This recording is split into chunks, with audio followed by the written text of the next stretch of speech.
Nunca imaginé que el 27 de marzo de 2023, apenas 24 horas después de enterrar al hombre, con quien compartí 42 años de mi vida, mis propios hijos tocarían la puerta de mi casa en el número 843 de la calle Maple, en el barrio de Riverside en Sacramento, California, acompañados de un abogado que portaba un maletín de cuero italiano y una expresión que decía claramente que esto era solo negocios.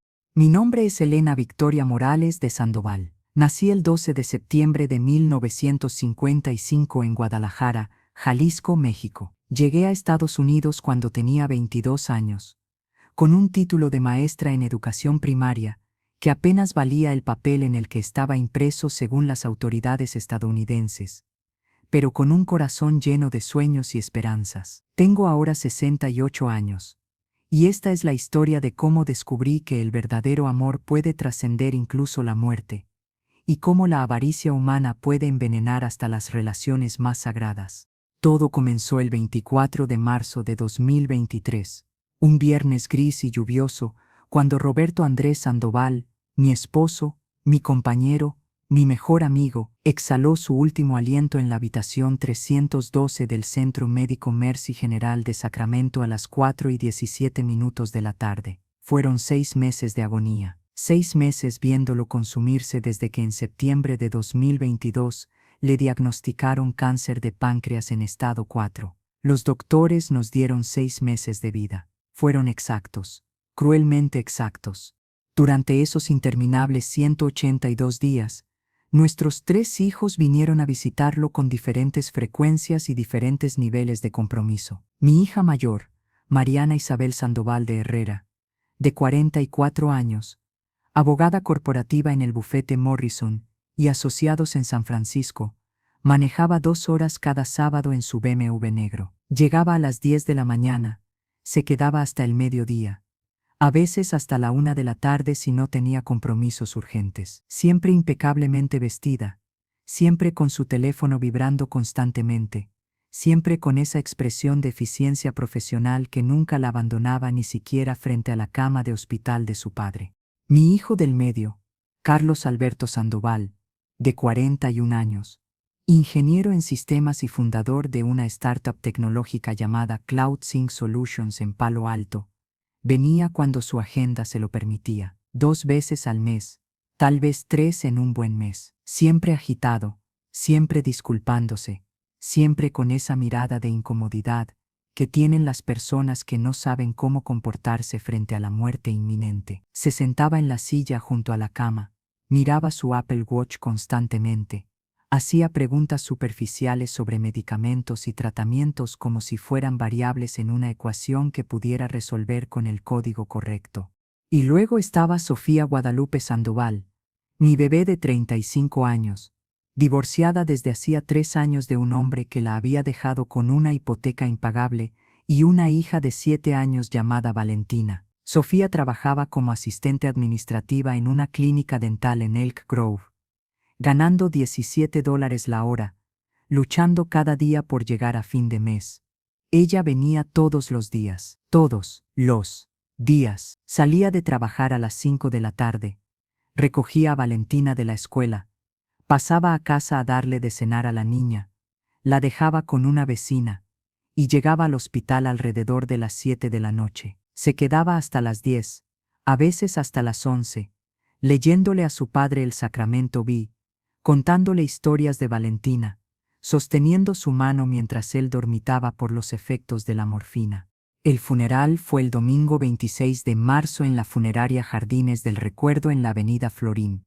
Asistieron 234 personas según el registro que llevó el director de la funeraria. Roberto había sido maestro de historia en la escuela secundaria John F. Kennedy durante 35 años, desde 1982 hasta su jubilación en 2017. Había tocado la vida de miles de estudiantes. Ese día, hombres y mujeres de todas las edades se acercaron a mí con lágrimas en los ojos, contándome cómo el señor Sandoval había cambiado sus vidas, cómo les había enseñado a pensar críticamente, cómo había creído en ellos cuando nadie más lo hacía.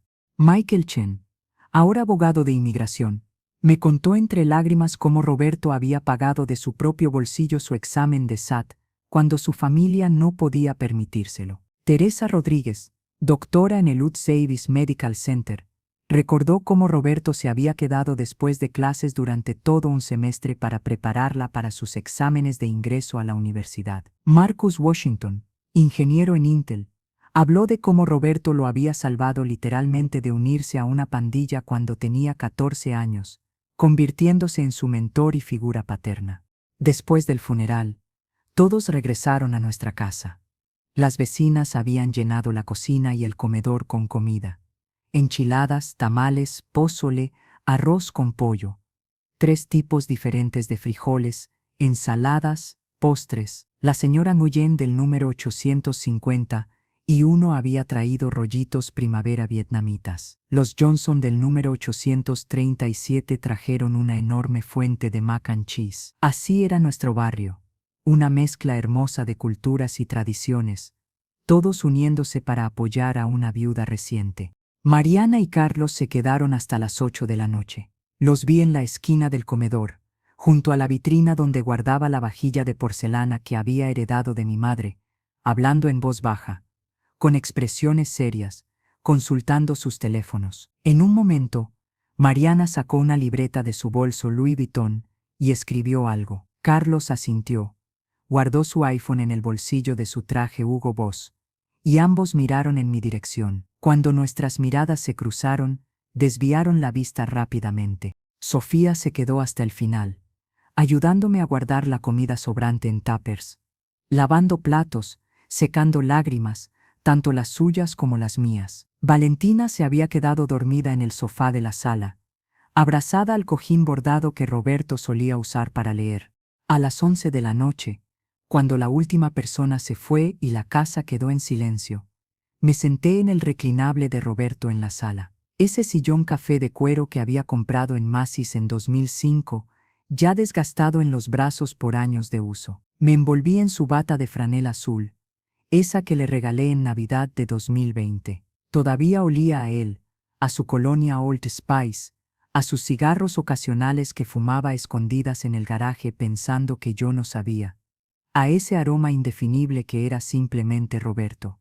No dormí esa noche. Me quedé ahí, mirando las fotografías en la pared. Nuestra boda el 14 de febrero de 1980 y uno en la pequeña iglesia de Nuestra Señora de Guadalupe en la calle 21. Yo con mi vestido blanco sencillo que había costado $200 en JCPenney, él con su único traje prestado por su hermano mayor. Tan jóvenes, tan llenos de esperanza, tan ajenos a lo que la vida nos traería. Fotos de los niños. Mariana como bebé en 1979, arrugada y roja, gritando en mis brazos en el Hospital General de Sacramento. Carlos 3 años después, un bebé enorme de 4 kilos 200 gramos que me desgarró tanto que necesité 23 puntos. Sofía en 1988, mi sorpresa inesperada cuando pensaba que ya habíamos terminado de tener hijos, perfecta y pequeña, con una mata de pelo negro que parecía imposible en un recién nacido. Fotos de cumpleaños, graduaciones, primeras comuniones. Roberto con Mariana el día de su graduación de la Facultad de Derecho en UF Berkeley, en 2004. Roberto enseñándole a Carlos a andar en bicicleta en el Parque William Land, en 1990. Roberto caminando con Sofía hacia el altar en su boda desastrosa con ese hombre, que resultó ser un manipulador financiero en 2016. A las 3 de la madrugada, finalmente me permití llorar de verdad. Lloré por los años que no tendríamos. Roberto tenía 70 años. Yo 68. Habíamos planeado viajar. Teníamos una lista. Italia, especialmente la Toscana, Grecia y sus islas, España, para que Roberto pudiera practicar el español que había perfeccionado durante años. Machu Picchu en Perú, las cataratas del Iguazú entre Argentina y Brasil. Nunca fuimos a ninguno de esos lugares. Siempre había algo más urgente. La universidad de los niños, la hipoteca, las reparaciones de la casa, el nuevo techo que necesitamos en 2012, el carro que se descompuso en 2015.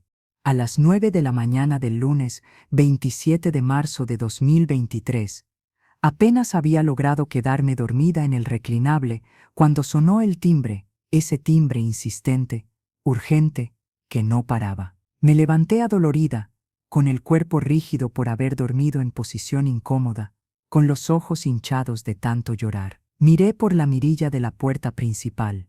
Mariana y Carlos estaban ahí, y detrás de ellos, un hombre que no conocía, blanco, de unos 55 años, cabello canoso perfectamente peinado, traje gris de 3 piezas, corbata azul marino, zapatos negros brillantes, sosteniendo un maletín de cuero que probablemente costaba más que mi carro. Abrí la puerta con manos temblorosas. «Buenos días, mamá», dijo Mariana. Su voz era profesional, modulada, la voz que usaba en las cortes. «Necesitamos hablar contigo. Es importante. Este es el licenciado Fernando Gutiérrez, de Gutiérrez y Asociados. Lo hemos contratado para que nos ayude con algunos asuntos legales relacionados con el fallecimiento de papá». Me quedé paralizada en la puerta, sin entender completamente lo que estaba sucediendo. Asuntos legales. 24 horas después de enterrar a su padre. «¿Pueden pasar?», pregunté finalmente, porque no sabía qué más hacer. Entraron a la sala. Mariana se sentó en el sofá de 3 plazas color beige que habíamos comprado en Ashley Furniture en 2013. Carlos se sentó junto a ella. El licenciado Gutiérrez se acomodó en el sillón individual junto a la ventana que daba a la calle Maple. Yo me senté en el reclinable de Roberto, todavía envuelta en su bata. «Señora Sandoval», comenzó el licenciado Gutiérrez, sacando una carpeta de manila de su maletín. «Entiendo que este es un momento extremadamente difícil para usted. Mis condolencias por su pérdida. Sin embargo, hay asuntos que necesitan atenderse oportunamente. Sus hijos me han contratado para revisar la situación patrimonial de su difunto esposo y discutir la distribución equitativa de los bienes». «¿Distribución equitativa?», repetí. Las palabras sonaban extrañas, casi obscenas en ese contexto. «Mamá», intervino Mariana, «papá tenía activos considerables. La póliza de seguro de vida de Northwestern Mutual vale $1.200.000. Esta casa, según el tasador de Zillow, vale entre $550.000 y $600.000. Está completamente pagada. Luego están las cuentas de retiro. El 401k de papá tiene aproximadamente $320.000. La cuenta IRA tiene otros $200.000. Las cuentas de ahorro y corriente conjuntas tienen $93.000. Las acciones y bonos que papá compró a lo largo de los años valen alrededor de $210.000. En total, estamos hablando de aproximadamente $2.500.000 en activos. Recitó las cifras con la precisión de una calculadora, sin emoción, como si estuviera presentando un caso ante un juez. «Tu padre y yo hicimos un testamento», dije lentamente, sintiendo cómo mi corazón comenzaba a latir más rápido. Fue en agosto de 2013. Lo hicimos con la abogada Sarah Mitchell en su oficina de la calle Gea, en el centro de Sacramento. Costó $1.200. En ese testamento todo pasa a mi nombre en caso de su fallecimiento. Y viceversa. «Sí», dijo Carlos, inclinándose hacia adelante, apoyando sus codos en sus rodillas. «Pero ese testamento se hizo hace 10 años, mamá. Las circunstancias han cambiado. Papá estaba en una situación diferente. Todos estábamos en una situación diferente». «¿Qué circunstancias han cambiado?», pregunté, aunque una parte de mí ya sabía hacia dónde iba esta conversación. Carlos miró a Mariana. Ella asintió ligeramente, dándole permiso para continuar. «Mamá, necesitas ser realista», dijo Carlos.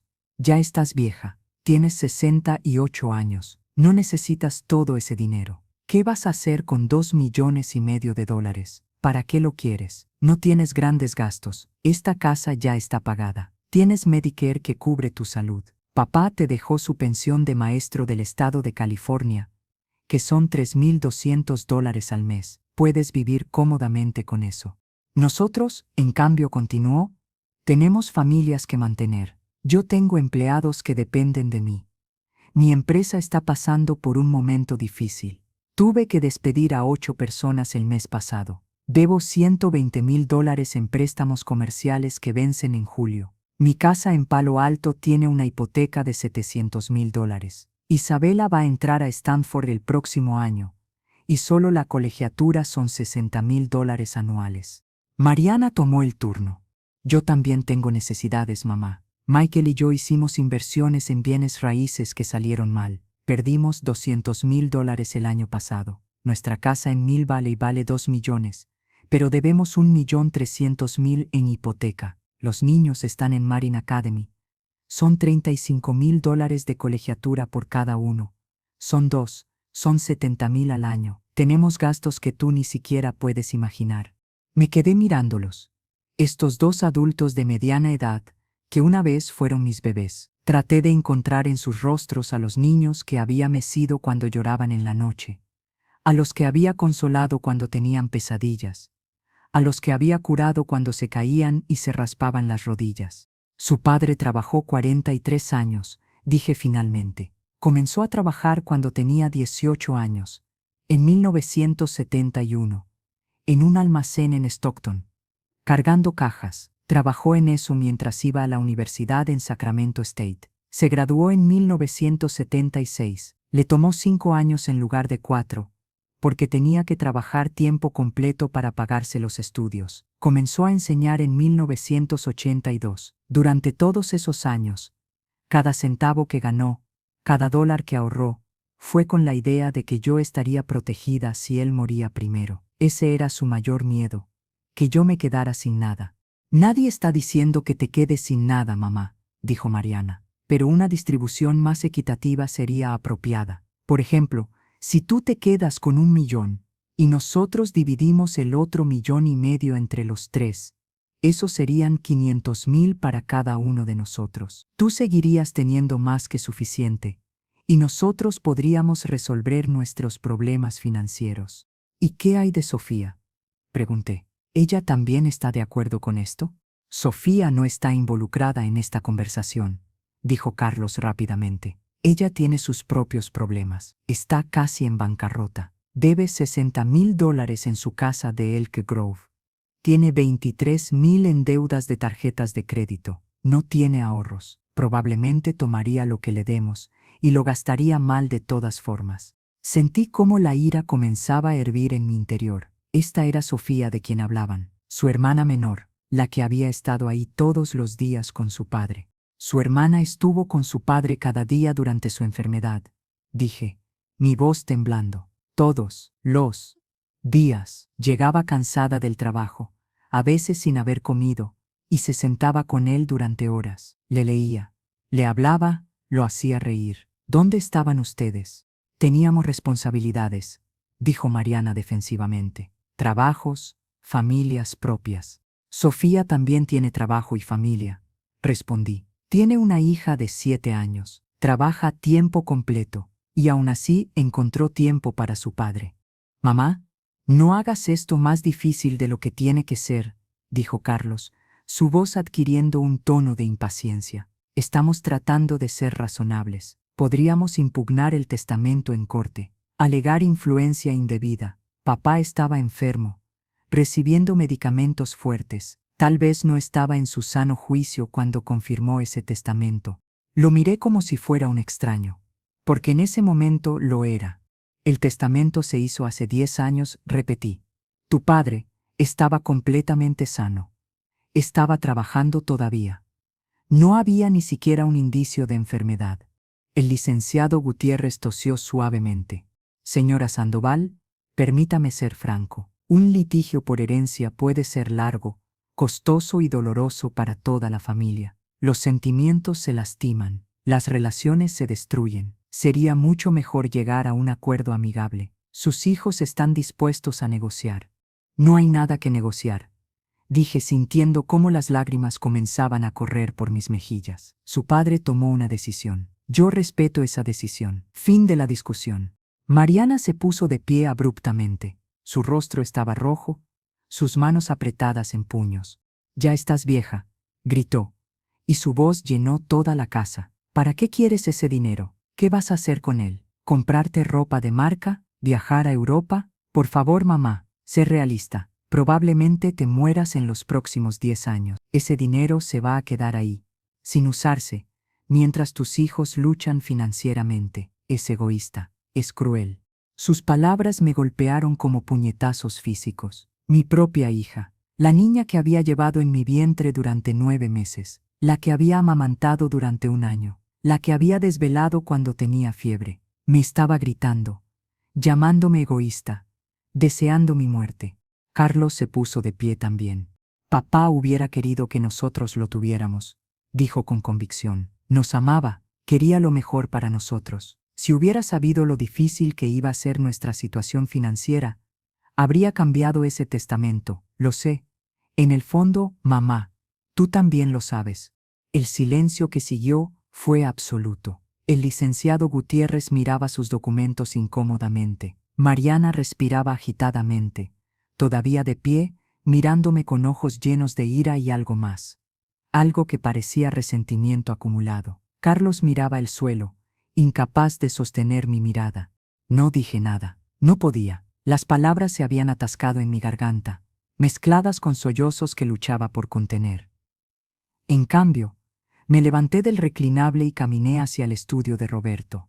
Ese estudio había sido su santuario, un cuarto pequeño, de 3 metros por 3 metros, al final del pasillo del segundo piso. Las paredes estaban cubiertas con libreros de piso a techo, llenos de libros de historia, biografías, novelas clásicas. Su escritorio de roble, comprado en una venta de garaje en 2002 por $150, ocupaba el centro del cuarto. Todavía había papeles sobre él, plumas en el portalápices, su taza de café de la Universidad de Sacramento State, vacía pero sin lavar. Me dirigí al cajón superior izquierdo del escritorio. Roberto me había dado instrucciones específicas 3 semanas antes de morir, el 4 de marzo de 2023, cuando todavía podía hablar con claridad, antes de que la morfina lo sumergiera en ese estado de semiconciencia del que nunca regresó completamente. Elena, me había dicho, sosteniéndome la mano con lo poco que le quedaba de fuerza, en el cajón superior izquierdo de mi escritorio hay un sobre blanco. Tiene los nombres de Mariana y Carlos. Si algún día vienen por el dinero, dale ese sobre. Solo si vienen por el dinero, mi amor, solo entonces, y créeme, van a venir. No, le había dicho, negando con la cabeza. No van a hacer eso, son nuestros hijos. Te aman. Los amo, había respondido él, sus ojos marrones, los mismos que me habían cautivado cuando nos conocimos en una fiesta de estudiantes en 1977, llenos de tristeza. Pero el dinero cambia a las personas. Lo he visto antes, y he visto señales. Elena, señales que tú no has visto porque eres su madre, y quieres creer lo mejor de ellos. Pero yo las he visto. El sobre estaba exactamente donde él había dicho, blanco, tamaño carta, sellado con cera roja como si fuera un documento de otro siglo. En el frente, escritos con la letra temblorosa de Roberto en sus últimos días, estaban los nombres Mariana Isabel y Carlos Alberto. Regresé a la sala con el sobre en mis manos. Mis hijos y el abogado se habían quedado exactamente donde los dejé. Los 3 me miraron cuando entré. Su padre, dije con voz temblorosa, me pidió que les diera esto si alguna vez cuestionaban su decisión sobre el testamento. Le extendí el sobre a Mariana. Ella lo tomó con manos que temblaban ligeramente. Carlos se acercó a ella, mirando el sobre como si fuera una serpiente venenosa. Mariana rompió el sello de cera. Dentro había varias páginas escritas a mano. Reconocí la letra de Roberto inmediatamente. Había escrito esa carta en febrero, cuando todavía podía sostener una pluma sin que le temblara demasiado la mano. Mariana comenzó a leer en voz alta. Su voz era fuerte al principio, profesional, pero con cada palabra se iba quebrando más y más. Mis queridos Mariana y Carlos, leyó. Si están leyendo esto, significa que han venido a reclamar lo que creen que les pertenece. Significa que no esperaron ni siquiera un tiempo decente después de mi funeral. Significa que pusieron el dinero antes que el duelo de su madre, antes que su amor por mí, antes que todo lo que debería ser sagrado en una familia. Déjenme contarles una historia que tal vez no conocen completamente porque su madre y yo nunca quisimos que ustedes cargaran con el peso de nuestras luchas. Cuando llegué a Estados Unidos en 1971, Tenía 18 años recién cumplidos. Había nacido en Mexicali, Baja California, México, el 3 de enero de 1953. Mi familia era pobre. Mi padre trabajaba en el campo. Mi madre lavaba ropa para otras familias. Yo era el mayor de 7 hermanos. No había dinero para mandarme a la universidad en México, así que crucé la frontera en Tijuana con una visa de turista y simplemente nunca regresé. Trabajé en ese almacén en Stockton durante 5 años, mientras iba a clases en Sacramento State. Vivía en un cuarto que compartía con otros 3 hombres en una casa destartalada en la avenida Franklin. Pagábamos $150 al mes cada uno por el privilegio de dormir en colchones en el suelo. Comía principalmente arroz y frijoles, porque era lo único que podía permitirme. Perdí 11 kilos ese primer año. En 1977, en una fiesta en la casa de un amigo en el barrio de Oak Park, conocí a una joven mexicana increíblemente hermosa, llamada Elena Victoria Morales. Tenía 22 años. Había llegado de Guadalajara hacía apenas 6 meses con un título de maestra y grandes sueños. Estaba trabajando limpiando casas porque su título no era reconocido aquí. Nos enamoramos. Fue rápido, intenso, completamente arrollador. El 14 de febrero de 1981, el día de San Valentín, nos casamos en una ceremonia pequeña. Yo acababa de graduarme. Ella estaba tomando clases de inglés en el colegio comunitario. Teníamos $300 entre los dos después de pagar la boda. En octubre de ese año, tu hermana Mariana nació. Digo tu hermana aunque estoy escribiendo para ti también, Mariana, porque quiero que veas desde afuera la historia. Fue un embarazo difícil. Elena tuvo que dejar de trabajar en el 7º mes por complicaciones. Yo estaba tratando de conseguir trabajo como maestro, pero sin éxito. Las escuelas querían experiencia que yo no tenía. Vivíamos con $700 al mes que yo ganaba trabajando en una gasolinera en Stockton, todavía haciendo ese viaje horrible de ida y vuelta. Cuando Mariana nació, las facturas del hospital fueron de $11,000. No teníamos seguro. Tardamos 4 años en pagar esa deuda. En 1982 finalmente conseguí mi primer trabajo como maestro en la secundaria John F. Kennedy. El salario inicial era $22,000 al año. Pensamos que éramos ricos. Finalmente pudimos rentar un apartamento de 2 habitaciones en el barrio de Tahoe Park por $550 al mes. Mariana tenía su propio cuarto. Fue un momento de celebración. En 1983, nació Carlos. Otro embarazo complicado. Más facturas médicas. Para entonces teníamos seguro del distrito escolar, pero el deducible era de $3,000. Usamos nuestros ahorros completos. Durante esos primeros años, su madre trabajaba limpiando casas, cuidando niños, haciendo lo que fuera necesario para traer dinero extra. A veces trabajaba hasta las 11 de la noche. Yo daba clases durante el día y trabajaba en Home Depot por las tardes y fines de semana. Dormíamos 5 horas por noche si teníamos suerte.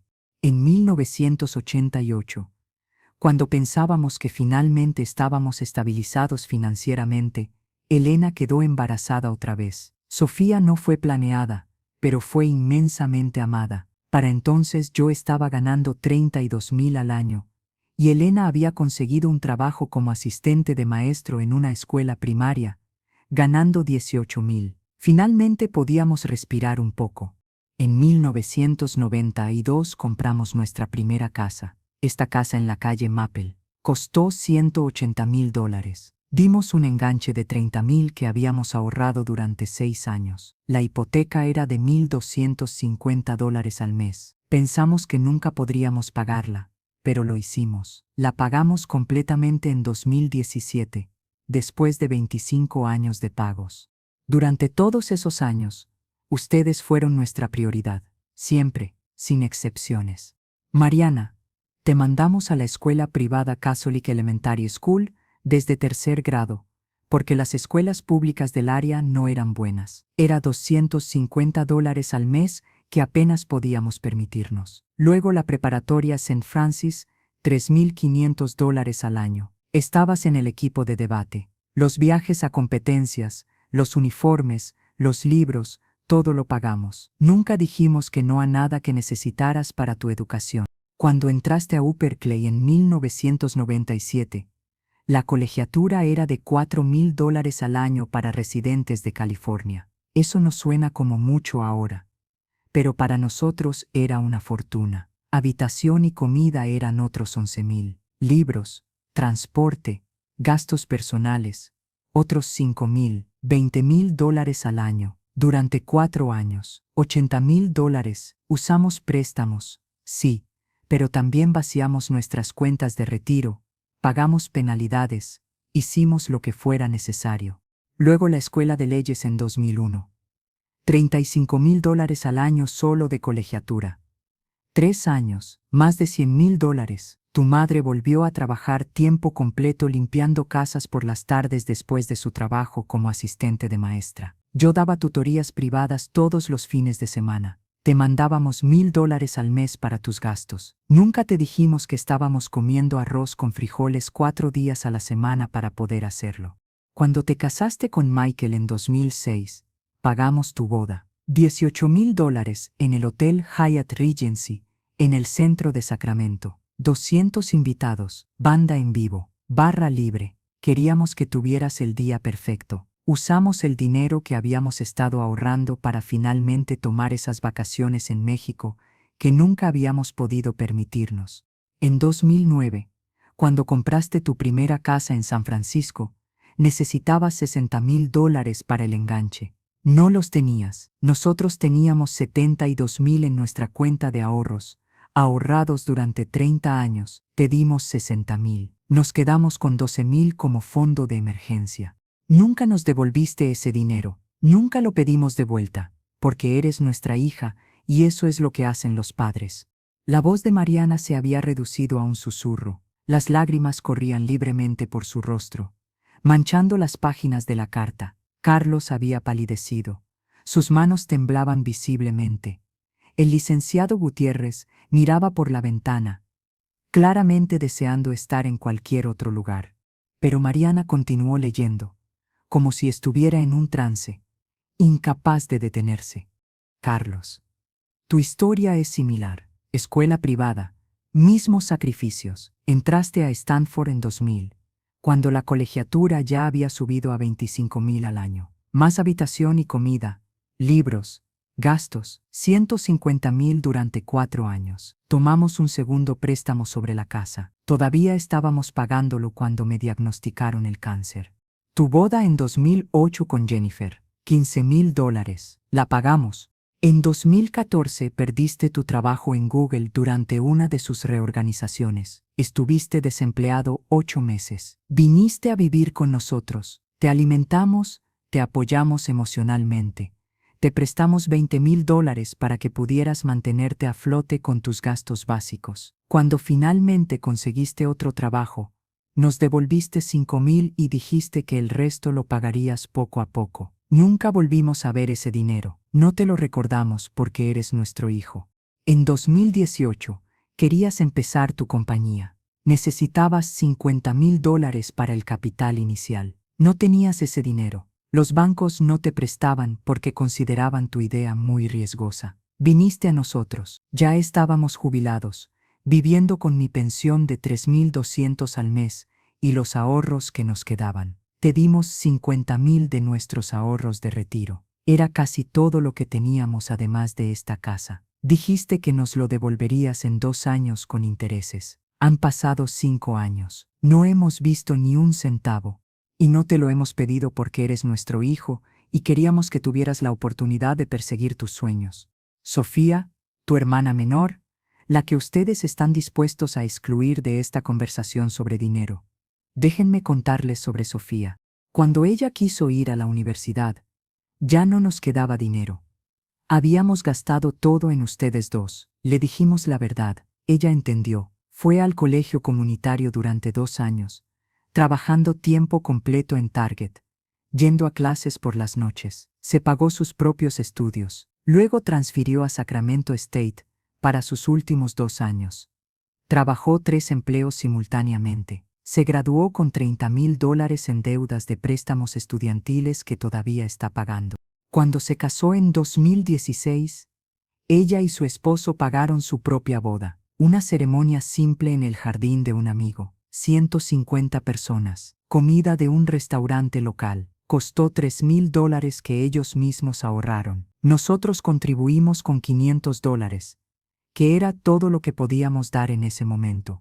Cuando su matrimonio se desmoronó en 2020, cuando su esposo la dejó con todas las deudas, cuando perdió su trabajo por los recortes de COVID, cuando pensó que iba a perder su casa, ¿saben qué hizo? No vino a pedirnos dinero. Sabía que no teníamos. En cambio, trabajó en 2 empleos, en la clínica dental durante el día y en un restaurante por las noches. Sacrificó tiempo con su hija. Se saltaba comidas para ahorrar dinero. Luchó sola. Durante mi enfermedad, ella fue la única que estuvo ahí consistentemente, todos los días, sin falta, cansada, luchando con sus propios problemas, pero siempre ahí. Ustedes dos vinieron cuando podían, cuando sus agendas lo permitían. Y no los culpo. Tienen vidas ocupadas, lo entiendo, pero necesitan entender la diferencia. Y ahora viene la parte que más me dolió escribir. El 23 de febrero de 2023, un martes, 3 semanas antes de mi muerte, algo sucedió que finalmente me hizo decidir escribir esta carta. Ese día, Elena salió por primera vez en 2 meses. Solo 2 horas. Necesitaba ir al supermercado Safeway en la avenida Folsom porque la comida se nos estaba acabando. Una vecina, la señora Nigwayne, se ofreció amablemente a quedarse conmigo mientras Elena salía. Durante esas 2 horas, ambos me llamaron. Primero Mariana a las 2:30 de la tarde. Luego Carlos a las 3:15. Llamadas separadas, pero con el mismo guión. Hola papá. ¿Cómo te sientes hoy? Pausa breve para mi respuesta. Bien, eso es bueno. Escucha papá. He estado pensando. Tienes todo en orden, ¿verdad? El testamento, los documentos legales, todo eso. Porque es importante, ¿sabes? Para mamá, asegurarse de que todo esté claro. ¿Has revisado el testamento recientemente? Mamá sabe dónde está todo. ¿Cuánto hay exactamente? Solo para estar preparados, ¿sabes? La señora Nguyen escuchó ambas conversaciones porque estaba en la habitación conmigo. Después de la segunda llamada, me miró con una expresión que mezclaba sorpresa e indignación.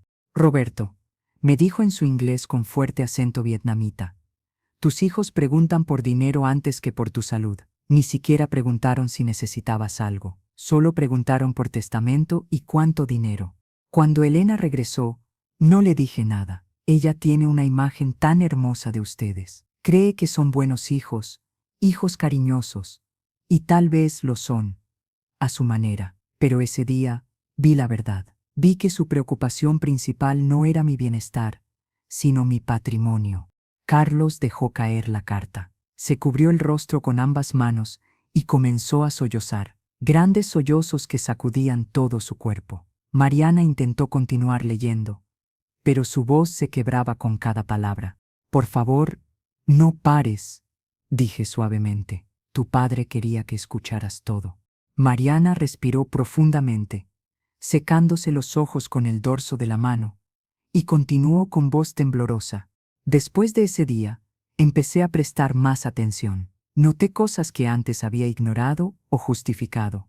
Noté que cuando venían a visitarme, siempre encontraban la manera de llevar la conversación hacia temas financieros. ¿Cuánto costaba mi tratamiento? Si el seguro lo cubría todo. ¿Cuánto estábamos gastando de nuestros ahorros? Si había considerado vender la casa para pagar los gastos médicos.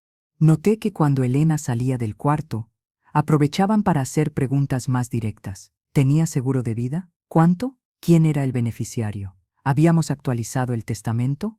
Noté que nunca, ni una sola vez, preguntaron si necesitábamos ayuda financiera con algo, si necesitábamos ayuda para pagar facturas, si Elena necesitaba ayuda para comprar medicamentos que el seguro no cubría. Nunca ofrecieron contribuir económicamente, a pesar de que estaban ganando cientos de miles de dólares al año.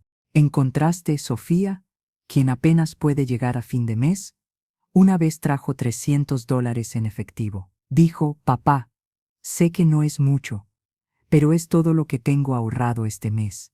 Úsenlo para lo que necesiten. Si necesitan más, encontraré la manera. Rechacé su dinero, por supuesto. Le dije que lo guardara para Valentina. Pero el gesto, el amor detrás de ese gesto, vale más que todos los millones del mundo. Así que cuando decidí cómo manejar mi testamento y mis instrucciones finales, tomé en cuenta todo esto. Déjenme ser completamente claro sobre mi decisión de dejarle todo a su madre. Primero, ella se lo merece. Durante 42 años, estuvo a mi lado en cada momento. En los buenos tiempos, cuando celebrábamos mis promociones y aumentos de salario. En los malos tiempos, cuando pensamos que íbamos a perder la casa. Cuando mi padre murió en México en 1995 y no teníamos dinero para el funeral. Cuando la madre de Elena murió en 2002. Cuando yo tuve mi primer ataque al corazón en 2015. En cada momento, en cada crisis, en cada celebración, ella estuvo ahí. Ella sacrificó sus propios sueños por esta familia. Quería terminar su educación, conseguir su certificación de maestra en Estados Unidos, enseñar. Nunca lo hizo porque siempre había algo más urgente. Uno de ustedes necesitaba algo. Yo necesitaba algo. La familia necesitaba algo. Sus sueños siempre quedaban en último lugar. Segundo, necesito saber que ella estará protegida. Tiene 68 años. Si Dios quiere, vivirá otros 20 o 30 años. Necesita recursos para vivir dignamente, para pagar gastos médicos, para mantener esta casa, para no depender de nadie, para no convertirse en una carga para sus hijos. Tercero, y esto les dolerá escucharlo, pero es la verdad, no confío en que ustedes cuiden de ella adecuadamente si ella dependiera de su generosidad. Mariana, estás tan consumida por mantener tu estilo de vida, tan preocupada por las apariencias, tan enfocada en trepar socialmente, que temo que verías a tu madre como un gasto inconveniente. Ya lo he visto en cómo hablas de la abuela cuando vivía con nosotros antes de morir. Comentarios sobre lo difícil que era tenerla ahí, lo incómodo que era para tus hijos, lo mucho que complicaba tu vida. Carlos, eres generoso cuando tienes dinero, pero impulsivo e irresponsable financieramente. Has tomado decisiones terribles con tu dinero, has perdido inversiones, has hecho préstamos a amigos que nunca te devolvieron. Si te diera dinero ahora, en 5 años estarías en la misma situación financiera difícil que estás ahora, excepto que el dinero que debería estar protegiendo a tu madre habría desaparecido. Así que decidí dejarle todo a Elena, y le di instrucciones específicas que están en un sobre azul en el cajón superior izquierdo de mi escritorio. En ese sobre hay 2 cosas. Primero, un registro completo de cada centavo que hemos gastado en cada uno de ustedes a lo largo de los años, cada pago de escuela, cada préstamo, cada regalo significativo, todo documentado con recibos, estados de cuenta bancarios, transferencias. Tu madre es meticulosa con los registros. Mariana, en ti hemos gastado aproximadamente $420,000 a lo largo de tu vida, ajustado por inflación. Carlos, en ti aproximadamente $380,000. Sofía, 110,000. No les estoy cobrando, no espero que lo devuelvan, pero quiero que entiendan, su herencia ya fue entregada, ya la recibieron. Poco a poco, a lo largo de sus vidas, la gastamos en ustedes en lugar de en nosotros mismos, en lugar de viajar, en lugar de vivir mejor, en lugar de tener un retiro más cómodo. Lo que dejo ahora no les pertenece, le pertenece a la mujer que estuvo a mi lado durante 42 años, que sacrificó todo por esta familia, que merece vivir sus últimos años sin preocupaciones. Segundo, en ese sobre hay una instrucción para Elena. Le pedí que, de los fondos que le dejo, reserve una cantidad para Sofía. No una suma enorme, pero suficiente para ayudarla con un enganche para una casa mejor, para crear un fondo educativo para Valentina, para darle un colchón de seguridad. Aproximadamente $250,000. ¿Por qué no se lo dejé directamente a Sofía en el testamento? Porque no quiero crear más divisiones en esta familia. Quiero que Elena tenga el control completo. Quiero que ella decida cuándo y cómo darle ese dinero a Sofía, de la manera que considere mejor. Pero si ustedes están leyendo esta carta, si vinieron con abogados el día después de mi funeral, Si hicieron llorar a su madre cuando debería estar llorándome a mí, entonces quiero que sepan algo más. La carta continuó por 2 páginas más. Roberto detallaba conversaciones específicas que había tenido con cada uno de sus hijos a lo largo de los años. Momentos en que habían mostrado prioridades equivocadas, veces en que habían sido egoístas o insensibles. No era una lista cruel, sino una documentación amorosa pero honesta de las fallas de carácter que había observado. También escribió sobre sus esperanzas para ellos. Que Mariana aprendiera que el valor de una persona no está en cuánto dinero tiene o qué tan impresionante es su casa. Que Carlos aprendiera responsabilidad financiera y a pensar en el largo plazo en lugar de buscar ganancias rápidas. Que ambos aprendieran a valorar las relaciones por encima de las posesiones materiales. La carta terminaba con estas palabras: Mariana y Carlos, los amo, los amaré siempre. Nada puede cambiar que son mis hijos. Pero el amor verdadero a veces significa decir verdades difíciles, significa establecer límites, significa no darles todo lo que quieren cuando lo quieren. Si están leyendo esta carta, mi última voluntad para ustedes es esta: piensen profundamente sobre qué tipo de personas quieren ser, sobre qué valores quieren transmitir a sus propios hijos, sobre qué recordarán cuando estén en su lecho de muerte. ¿Quieren ser recordados como las personas que acosaron a su madre viuda por dinero? ¿O quieren ser recordados como personas de carácter, compasión y amor? La decisión es suya. Su madre es el mayor tesoro que esta familia tiene. Es el pegamento que nos mantiene unidos. Es el corazón de todo lo que somos. Trátenla con el respeto, el amor y la reverencia que merece. Si no pueden hacer eso, si el dinero es más importante, entonces no son las personas que pensé que había criado, y ese sería mi mayor fracaso como padre. Los amo, pero amo más a su madre. Y esta es mi última forma de protegerla. Con todo mi amor y con la esperanza de que elijan ser mejores. Papá. Roberto Andrés Sandoval. Marzo 5, 2023. Habitación 312. Mercy General Hospital. Sacramento, California. Post. Data. Elena, mi amor eterno. Si estás leyendo esto junto con ellos, lamento que hayas tenido que pasar por esto. Lamento si mis palabras les causaron dolor y por extensión, te causaron dolor a ti. Pero necesitaban escuchar esto. Necesitaban enfrentar la verdad sobre sí mismos.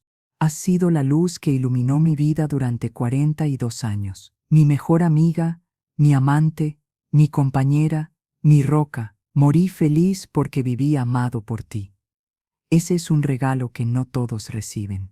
No dejes que nadie te haga sentir culpable por quedarte con lo que te dejé. Lo ganaste con cada día a mi lado, con cada sacrificio, con cada vez que pusiste a esta familia antes que a ti misma. Ahora es tu turno. Vive para ti. Viaja a Florencia, a esa galería Uffizi que siempre quisiste ver. Camina por las playas de Santorini. Ve a Machu Picchu. Toma clases de pintura. Lee todos esos libros en tu lista. Disfruta a tus nietos. Sé egoísta por primera vez en tu vida. Y sí, ayuda a nuestros hijos cuando realmente lo necesiten. Porque sé que lo harás sin que yo te lo pida. Pero hazlo en tus términos. Cuando tú lo decidas, como tú lo consideres mejor. Te amo. Te amaré por toda la eternidad. Espérame del otro lado. Pero no tengas prisa. Tienes mucha vida por delante. Para siempre tuyo. Roberto. Cuando Mariana terminó de leer, dejó caer las páginas. Cayeron al suelo como hojas muertas. Ella se derrumbó. Literalmente se dejó caer de rodillas sobre la alfombra beige de la sala, sollozando con un sonido que parecía arrancarse de lo más profundo de su ser. Carlos ya estaba en el suelo, sus hombros sacudiéndose, su rostro escondido entre sus manos. El licenciado Gutiérrez se había quitado sus lentes y se secaba los ojos discretamente con un pañuelo blanco. «Mamá», susurró Mariana entre sollozos. «Mamá, lo siento tanto. Dios mío, ¿qué hemos hecho? ¿Qué nos pasó?». Se arrastró hacia donde yo estaba sentada y puso su cabeza en mi regazo, como cuando era una niña pequeña y tenía pesadillas. Yo, instintivamente, comencé a acariciar su cabello, ese cabello castaño que había cepillado durante años cuando era niña. Nos convertimos en monstruos, dijo Carlos, su voz ahogada por el llanto. Papá tenía razón en todo. En todo. Vinimos aquí 24 horas después de su funeral con un abogado. Hicimos que la señora Nguyen tuviera que escuchar nuestras llamadas codiciosas. Te gritamos, te llamamos egoísta. Deseamos tu muerte para poder tener el dinero. Somos monstruos.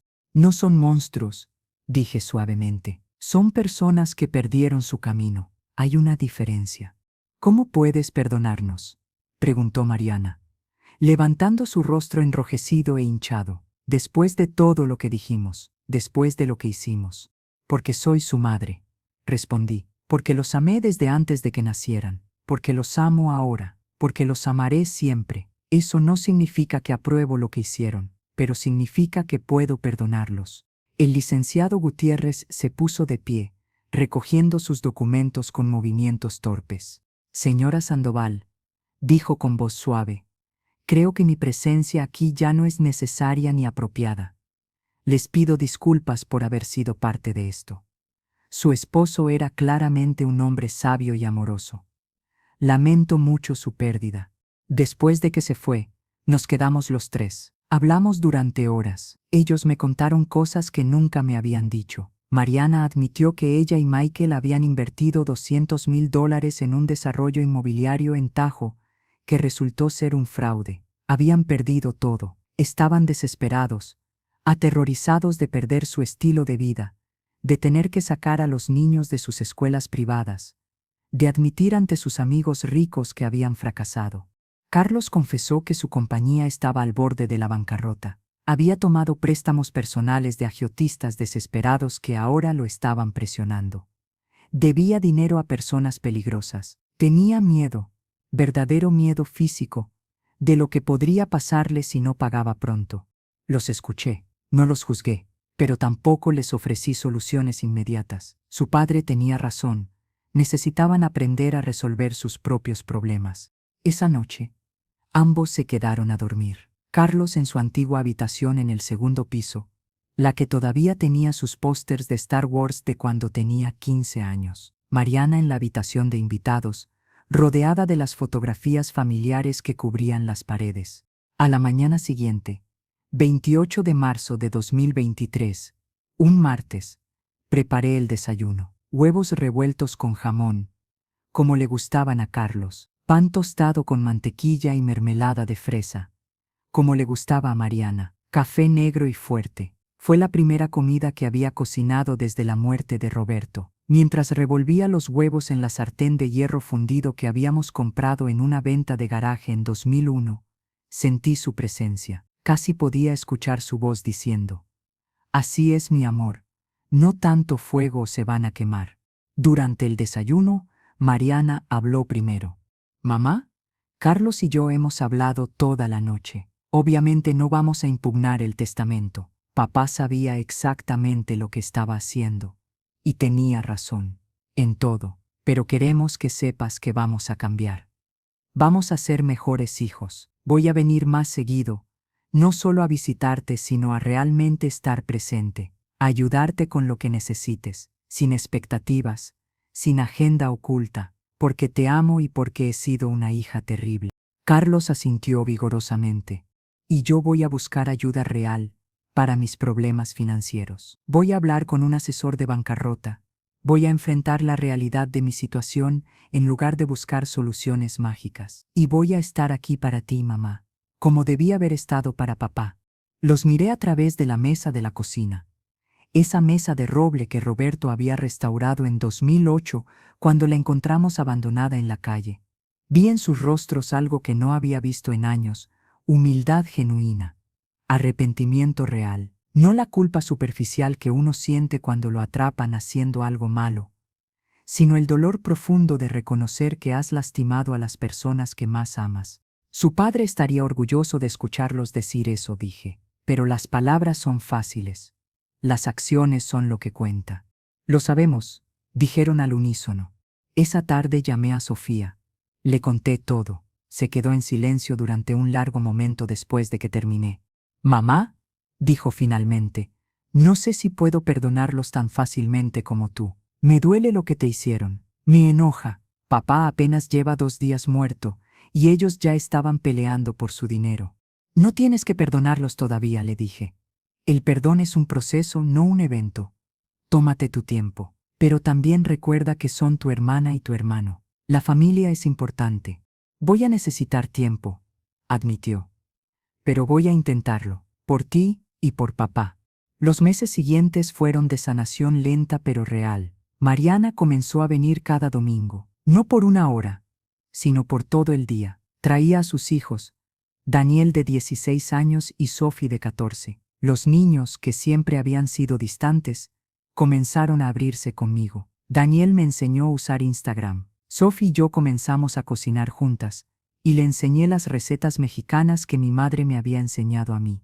Carlos venía entre semana, usualmente los miércoles. Se encargó de todas las reparaciones que la casa necesitaba. Arregló la gotera en el baño del segundo piso que había estado ahí durante 2 años. Reemplazó las tablas podridas del porche. Pintó la cerca del jardín. Trabajaba con sus manos. Sudaba, se ensuciaba. Creo que era su forma de hacer penitencia. Y Sofía seguía siendo Sofía. Venía cuando podía, traía a Valentina, llenaba la casa con risas. Gradualmente, comenzó a suavizarse hacia sus hermanos. El hielo se derritió poco a poco. En julio de 2023, 4 meses después de la muerte de Roberto, llamé a los 3 a una reunión familiar. Nos sentamos en la sala, en los mismos lugares donde había ocurrido esa conversación terrible en marzo. He tomado algunas decisiones, anuncié. Primero, Sofía, como tu padre deseaba, voy a darte $250,000. No es un préstamo, no tienes que devolverlo. Es un regalo de tu padre, reconociendo tu amor y tu dedicación. Sofía comenzó a llorar. Mamá, no puedo aceptar eso, es demasiado, tú lo necesitas. Tu padre quería que lo tuvieras, dije firmemente. Y yo también lo quiero. Vas a comprar una casa mejor para ti y para Valentina. Vas a pagar tus deudas, vas a crear un fondo educativo para tu hija, vas a tener seguridad. No es negociable. Luego miré a Mariana y Carlos. Ustedes dos, no les voy a dar dinero ahora, no porque no los ame, sino porque sería contraproducente. Necesitan resolver sus problemas financieros por sus propios medios. Necesitan aprender las lecciones que su padre quería que aprendieran. Pero no los voy a dejar sin apoyo. Mariana, voy a pagar la colegiatura de Daniel y Sophie para el próximo año. 35,000 por cada uno. 70,000 total. Eso les dará un respiro. Les permitirá enfocarse en resolver sus otros problemas sin la presión adicional.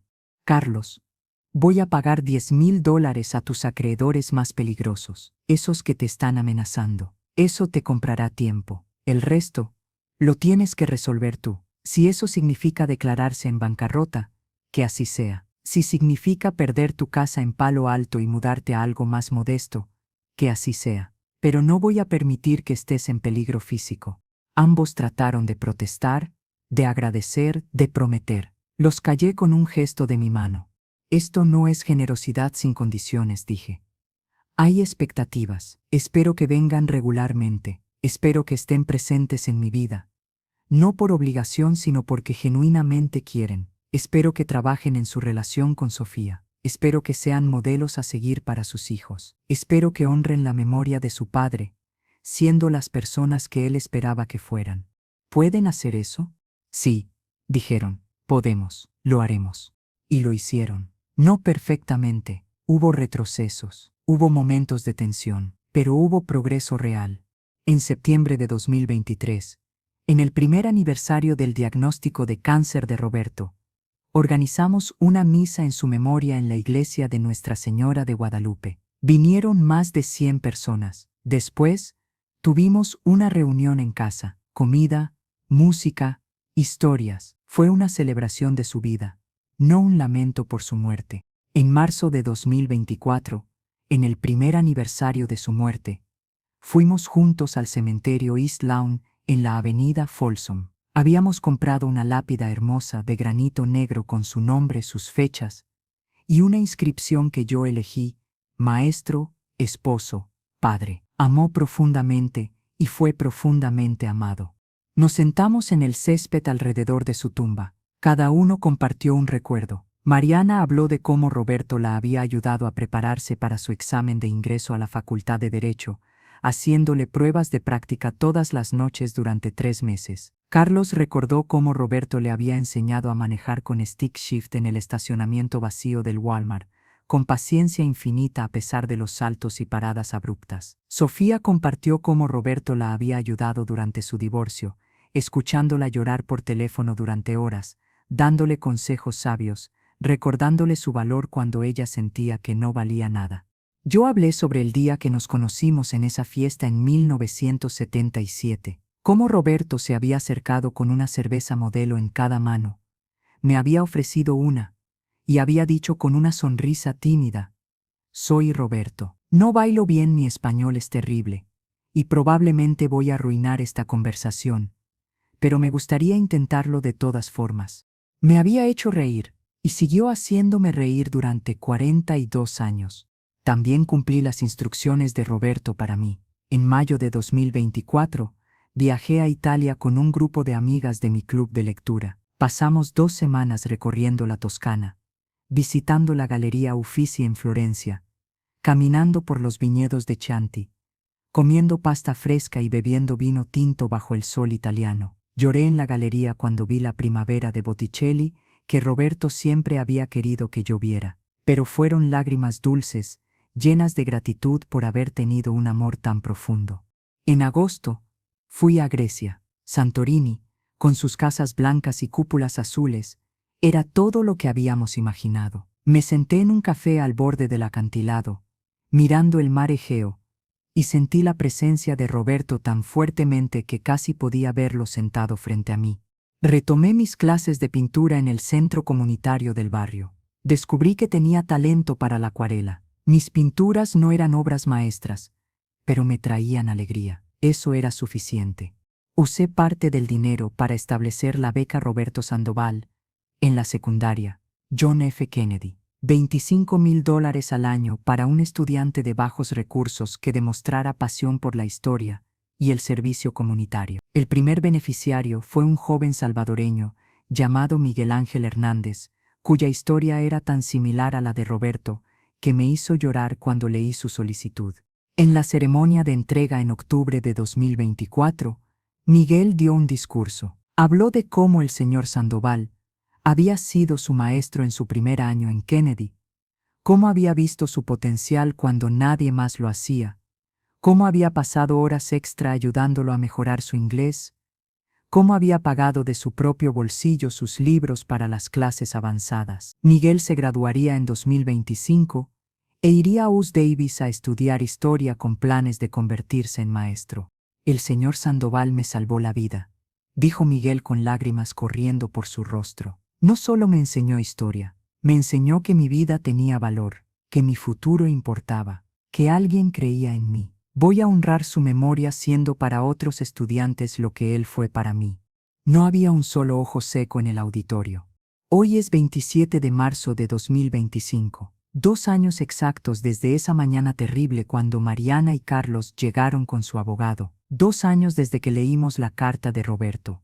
Esta mañana, los 3 vinieron a desayunar. Es nuestra nueva tradición. Cada 27 del mes, nos reunimos para honrar a Roberto. Mariana y Michael lograron estabilizar sus finanzas. Vendieron su casa en Mill Valley y compraron algo más modesto en Novato. Los niños cambiaron a escuelas públicas y sorprendentemente están prosperando. Daniel fue aceptado en Berkeley con una beca completa. Sophie descubrió su pasión por el arte y está más feliz que nunca. Carlos declaró bancarrota en agosto de 2023. Fue humillante para él, pero liberador. Cerró su compañía, consiguió un trabajo como ingeniero senior en una empresa estable, se mudó a una casa alquilada en Sacramento para estar más cerca de mí. Su matrimonio con Jennifer no sobrevivió al estrés financiero. Se divorciaron en marzo de 2024. Pero lo hicieron amigablemente. Isabella está en su primer año en Sacramento State con préstamos estudiantiles, trabajando medio tiempo, aprendiendo el valor del dinero de una manera que su padre nunca tuvo que aprender. Sofía compró una hermosa casa de 3 habitaciones en Elk Grove, en septiembre de 2023. Valentina tiene su propia habitación llena de libros y juguetes. El patio trasero tiene un columpio que Carlos instaló. Sofía recibió una promoción en la clínica dental. Ahora es gerente de oficina ganando $23 la hora. Está tomando clases nocturnas para obtener su licencia como higienista dental, lo que duplicará su salario. Está saliendo con un hombre bueno, un maestro de primaria llamado David que adora a Valentina. No tienen prisa, pero puedo ver en sus ojos que hay futuro ahí. Mientras desayunábamos esta mañana, Mariana dijo algo que me hizo llorar. Mamá, estos 2 años han sido los más difíciles de mi vida, pero también los mejores. Perdí muchas cosas. Mi casa grande, mis amigas pretenciosas, mi ilusión de perfección, pero gané algo mucho más valioso. Gané perspectiva, gané humildad, gané una relación real con mis hijos en lugar de solo ser la madre que les compra cosas. Y recuperé mi relación contigo. Te había perdido en algún punto, sin siquiera darme cuenta. Ahora te tengo de vuelta. Papá nos dio un regalo con esa carta. Un regalo doloroso, pero un regalo al fin. Carlos asintió. Papá nos amó lo suficiente para decirnos la verdad. Nos amó lo suficiente para no facilitarnos el camino. Nos amó lo suficiente para protegerte, incluso si eso significaba que nosotros sufriríamos. Ese es el tipo de amor que quiero tener, el tipo de amor que quiero darle a Isabela. Sofía, quien había permanecido callada, finalmente habló. Yo siempre supe que papá me amaba, pero leer esa carta, ver cómo nos defendió a Valentina y a mí, cómo reconoció nuestros sacrificios, cómo se aseguró de que estuviéramos bien, fue como recibir un último abrazo de él. Extraño tanto a papá, pero siento que todavía está aquí, guiándonos, protegiéndonos. Después del desayuno, lavamos los platos juntos, los 4 en la cocina pequeña, chocando codos, riendo, compartiendo historias. Así es como debe ser una familia. A las 10 de la mañana, sonó mi teléfono. Era el director de la escuela, John F. Kennedy. Señora Sandoval, dijo. Quería informarle personalmente. Hemos decidido nombrar nuestro nuevo edificio de ciencias sociales en honor a su esposo. Será el Roberto Sandoval Hall. La dedicatoria será en septiembre. Esperamos que pueda asistir. Por supuesto que asistiré. Respondí con la voz quebrada por la emoción. Roberto estaría tan honrado. Después de colgar, les conté a los niños. Celebramos con más lágrimas y abrazos. Ahora, mientras escribo esto sentada en el estudio de Roberto, rodeada de sus libros, usando su vieja computadora Dell, que se niega a morir, reflexiono sobre estos 2 años. La carta de Roberto fue su último acto de amor, no solo para mí, aunque ciertamente me protegió. Fue un acto de amor para nuestros hijos también. Les dio un espejo donde verse honestamente, les dio una oportunidad de cambiar, de crecer, de convertirse en mejores versiones de sí mismos. Algunos podrían pensar que fue cruel, que fue duro, pero yo sé la verdad, fue necesario y fue efectivo. Mis hijos son diferentes ahora, mejores, más humildes, más conscientes, más presentes, más amorosos. No son perfectos, porque nadie lo es, pero están tratando, cada día, están tratando. Y yo estoy bien, mejor que bien. Tengo 70 años ahora. Tengo mi salud, mi independencia, mis amigos, mis intereses, mis viajes. Tengo una relación hermosa con mis hijos y mis nietos. Tengo recuerdos de 42 años con el amor de mi vida. Tengo la paz de saber que honré sus deseos, que protegí su legado, que usé sus regalos sabidamente. Cada noche, antes de dormir, le hablo a Roberto. Le cuento sobre mi día. Le digo cuánto lo extraño. Le doy las gracias por amarme tan completa y protectoramente. Le prometo que seguiré viviendo plenamente hasta que nos volvamos a encontrar. Y cada noche, en el silencio de mi habitación, siento su respuesta. No con palabras, sino con una sensación de paz, de amor, de presencia continua. El amor verdadero no termina con la muerte. Trasciende el tiempo, el espacio, la existencia física. El amor de Roberto me rodea todavía, me protege todavía, me guía todavía. Y su última carta, Esas páginas escritas con manos temblorosas 3 semanas antes de su muerte, salvó a nuestra familia, nos enseñó, nos transformó. Ese fue su regalo final para todos nosotros. Y por ese regalo, estaré eternamente agradecida. Comenten desde dónde nos están escuchando.